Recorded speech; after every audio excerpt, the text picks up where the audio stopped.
Good evening dear students. आपके अपने YouTube channel learning with Rajesh में आपका बहुत बहुत स्वागत है। डियर स्टूडेंट्स, आई होप कि आप घर पर सकुशल मंगल होंगे और अपने एग्ज़ाम की तैयारी, अपने भूगोल विषय की तैयारी अच्छे से कर रहे होंगे। जैसा कि आपको पता है, हमने +2 क्लास जियोग्राफी से लेसन नंबर 3 स्टार्ट किया हुआ है, जिसका नाम है जनसंख्या संगठन। और इसके साथ मुझे पूरा विश्वास है कि आपको पहली वाली वीडियो से जो कंटेंट मिला है वो अच्छे से समझ आया होगा, इजी तरीके से समझ आया होगा। आज की हमारी लेसन 3 से ये लास्ट वीडियो है। इट मीन्स आपका हमारा लेसन नंबर 3 समाप्त हो जाएगा। उसके बाद हम चौथा लेसन स्टार्ट करेंगे। चलिए आज का काम शुरू करते हैं। जनसंख्या संगठन में हमने जनसंख्या आवास के आधार पर नगरीय, शहरी जनसंख्या, लिंग अनुपात तथा आयु, लिंग संरचना को प्रभावित करने वाले कारक, पिरामिड, जनसंख्या पिरामिड के बारे में पढ़ लिया है। आज हमारे 2 महत्वपूर्ण पॉइंट रहते हैं, उनको डिस्कस करेंगे। पहला पॉइंट है व्यावसायिक संरचना और आर्थिक विकास का क्या संबंध है। अब सबसे पहले तो हमें ये जानना होगा कि व्यावसायिक संरचना किसे कहते हैं। किसी विशेष क्षेत्र के लोग जिन आर्थिक क्रियाओं में लगे होते हैं, इसे व्यावसायिक संरचना कहते हैं। आपने कक्षा 9-10 में इनके बारे में पढ़ा है कि आर्थिक क्रियाओं में वहाँ आपने प्राथमिक, द्वितीय और तृतीय क्रियाओं के बारे में पढ़ा था। तो आई होप कि आपको मीनिंग क्लियर हो गया होगा कि किसी भी देश के लोग जिन आर्थिक क्रियाओं में लगे होते हैं उन्हें क्या कहा जाता है, व्यावसायिक संरचना कहा जाता है। तो व्यावसायिक संरचना के 4 वर्ग यानी 4 प्रकार होते हैं। सबसे पहले प्राथमिक क्रियाएं अर्थात प्राथमिक व्यवसाय। इनमें कृषि, पशुपालन, मत्स्य पालन, वानिकी, आखेटन, कृषि संग्रह करना आदि शामिल होते हैं। यानी जिनके बारे में हमने पहले पढ़ा था कि प्राथमिक व्यवसाय में वे कार्य होते हैं जो हम ज़्यादातर प्रकृति की सहायता से करते हैं, नेचर की हेल्प से करते हैं। नेचर की हेल्प से हम खेती करते हैं। जैसे कि एग्जांपल दे रहे हूँ कि भूमि हमें कहाँ से मिली है, प्रकृति ने दी है। पानी, सूर्य का प्रकाश, तो ये क्या है, ये प्राकृतिक वस्तुएं। तो जो क्रियाकलाप प्राकृतिक की सहायता से किया जाता है, प्रकृति की सहायता से किया जाता है, उसे हम क्या कहेंगे, प्राथमिक व्यवसाय।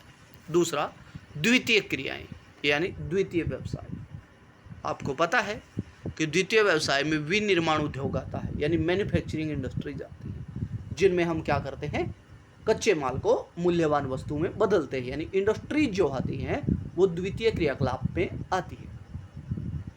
उसके बाद तृतीय व्यवसाय। तृतीय व्यवसाय में हमने पढ़ा था कि तीसरे सेक्टर को हम सेवा क्षेत्र भी कहते हैं। यानी तृतीय व्यवसाय में सेवाएं शामिल होती हैं, जैसे कि परिवहन, संचार, किसी भी प्रकार की बीमा सुविधाएं, यानी सेवाएं जो होती हैं वो तृतीय व्यवसाय।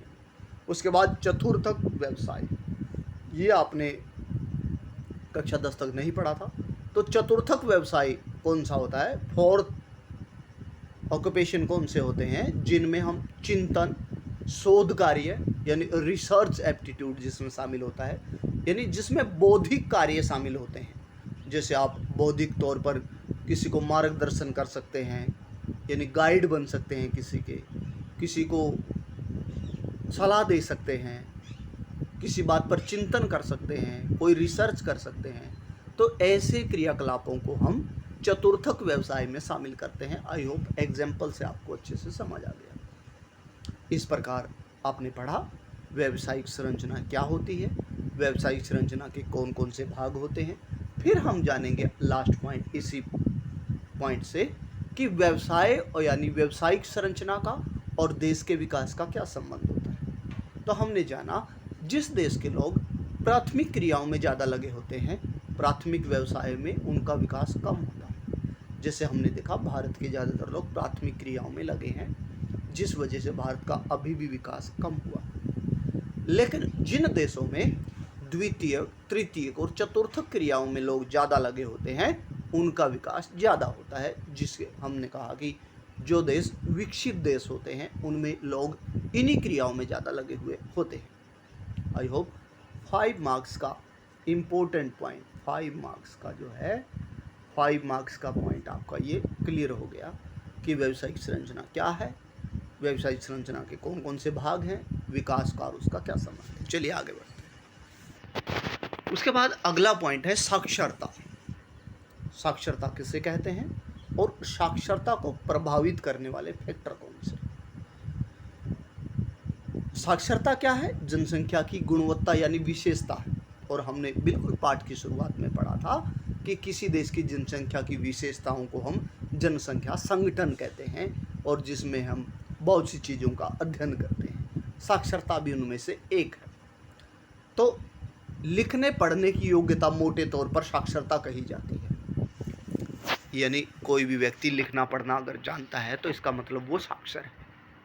लेकिन यूएनओ, यूनाइटेड नेशन ऑर्गेनाइजेशन, संयुक्त राष्ट्र संघ के जनसंख्या आयोग के अनुसार साक्षरता की एक विशेष परिभाषा दी गई है। आपसे एग्जाम में ऑब्जेक्टिव टाइप में पूछा जा सकता है। क्या बताएंगे? यूनाइटेड नेशन के जनसंख्या आयोग ने कहा है कि साक्षर व्यक्ति वह है जो किसी भाषा में साधारण संदेश को यानी सिंपल मैसेज को पढ़, लिख और समझ सकता है। ऐसे व्यक्ति को साक्षर कहेंगे, एजुकेटेड कहेंगे। आई होप कि आपको ये पॉइंट समझ आ गया होगा। आगे हम बढ़ते हैं इसी पॉइंट के दूसरे भाग की ओर कि साक्षरता को प्रभावित करने वाले कारक कौन कौन से हैं। लेकिन उससे पहले हम ये देखेंगे कि साक्षरता मापी कैसे जाती है। साक्षरता मापने के लिए साक्षरता दर मापी जाती है। साक्षरता दर क्या होती है? प्रति 100 व्यक्तियों के अनुपात में साक्षर व्यक्तियों की संख्या क्या कहलाती है? साक्षरता दर। मान लेते हैं एक एरिया में 100 लोग रहते हैं, उनमें से 80 पढ़े लिखे हैं, तो ये 80 क्या है? 80% यानी 100 में से 80 का मतलब 80%, 80% लोग साक्षर हैं। ये वहाँ की साक्षरता दर है।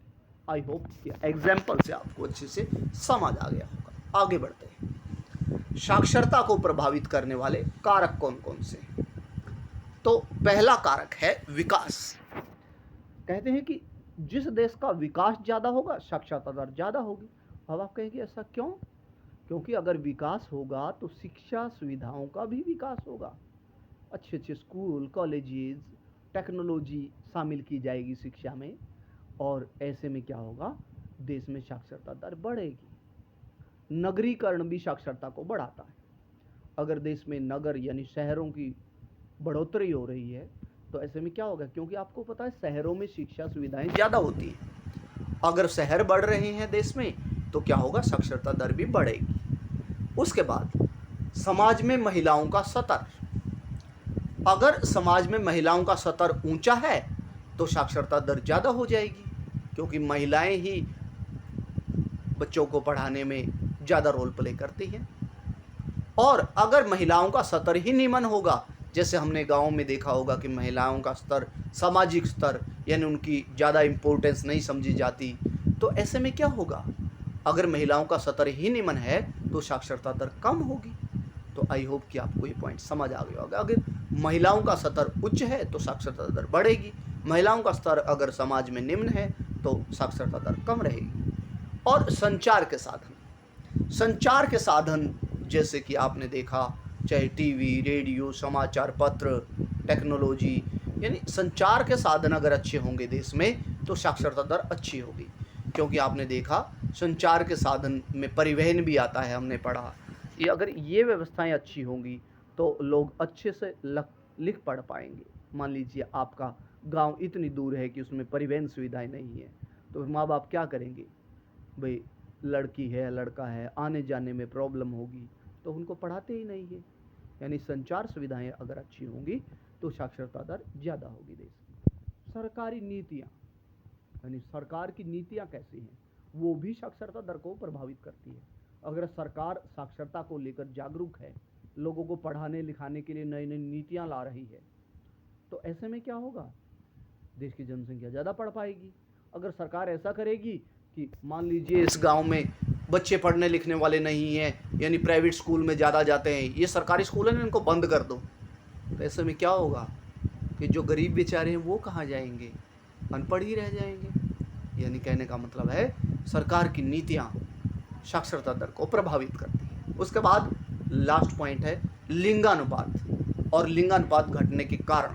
ये पहले भी हमने जाना था लिंगानुपात घटने के कारण, लेकिन ये पॉइंट रहता है लिंगानुपात। प्रति 1000 पुरुषों की तुलना में महिलाओं की संख्या का अनुपात क्या कहलाता है, लिंगानुपात। मान लो एक एरिया में 1000 पुरुष रहते हैं, महिलाओं की संख्या कितनी है, 1010 है या 990 है, उदाहरण के तौर पर, ये क्या कहलाती है, लिंगानुपात कहलाता है। हमने देखा भारत में लिंगानुपात कम होता जा रहा है, तो इसके कारण क्या है, जन्म दर। हमने पहले पढ़ा था, कल ही पढ़ा होगा शायद, कि जन्म दर, अगर पुरुष ही ज़्यादा जन्म लेंगे तो पुरुष अपने आप ही बढ़ जाएंगे, यानी बच्चे मेल चाइल्ड ज़्यादा जन्म लेंगे समाज में तो फिर लिंगानुपात डिस्टर्ब हो जाएगा, यानी मेल ही ज़्यादा होंगे समाज में। उसके बाद मृत्यु दर। मृत्यु दर हमने देखा है कि अगर मृत्यु दर जन्म लेते ही मृत्यु दर बढ़ जाती है या फिर बढ़ जाती है, यानी हमने देखा कि महिलाओं की, हमारे भारत जैसे विकासशील देश में महिलाओं की मृत्यु दर ज़्यादा है, तो ऐसे में क्या होगा, पुरुष अपने आप बढ़ जाएंगे। प्रवास, हमने देखा कि प्रवास भी लिंगानुपात को प्रभावित करता है। ये देखना है कि पुरुष काम के लिए बाहर जा रहे हैं नौकरी के लिए या महिलाएं जा रही हैं, फिर वो जो जाएंगे तो वो लिंगानुपात को डिस्टर्ब करेंगे। आई होप कि आपको यहाँ तक भी पॉइंट अच्छे से समझ आया होगा। डियर स्टूडेंट, आज हमारा लेसन नंबर 3 कंप्लीट हो गया है ज्योग्राफी से। लेसन नंबर 4 स्टार्ट करेंगे कल हम, मानव विकास। कमेंट बॉक्स में ये ज़रूर लिखिएगा कि यदि आप क्वेश्चन आंसर सेट लगाना चाहते हैं तो फिर क्वेश्चन आंसर सेट करवाएंगे, अदरवाइज़ थ्योरी से आपको आई होप कि अच्छे से समझ आया होगा कि लेसन नंबर 3 में, यानी तीनों लेसन अच्छे से समझ आए होंगे। यदि आप मेरे यूट्यूब चैनल पर नए हैं तो please subscribe the channel, like and share also. Thank you and have a nice evening.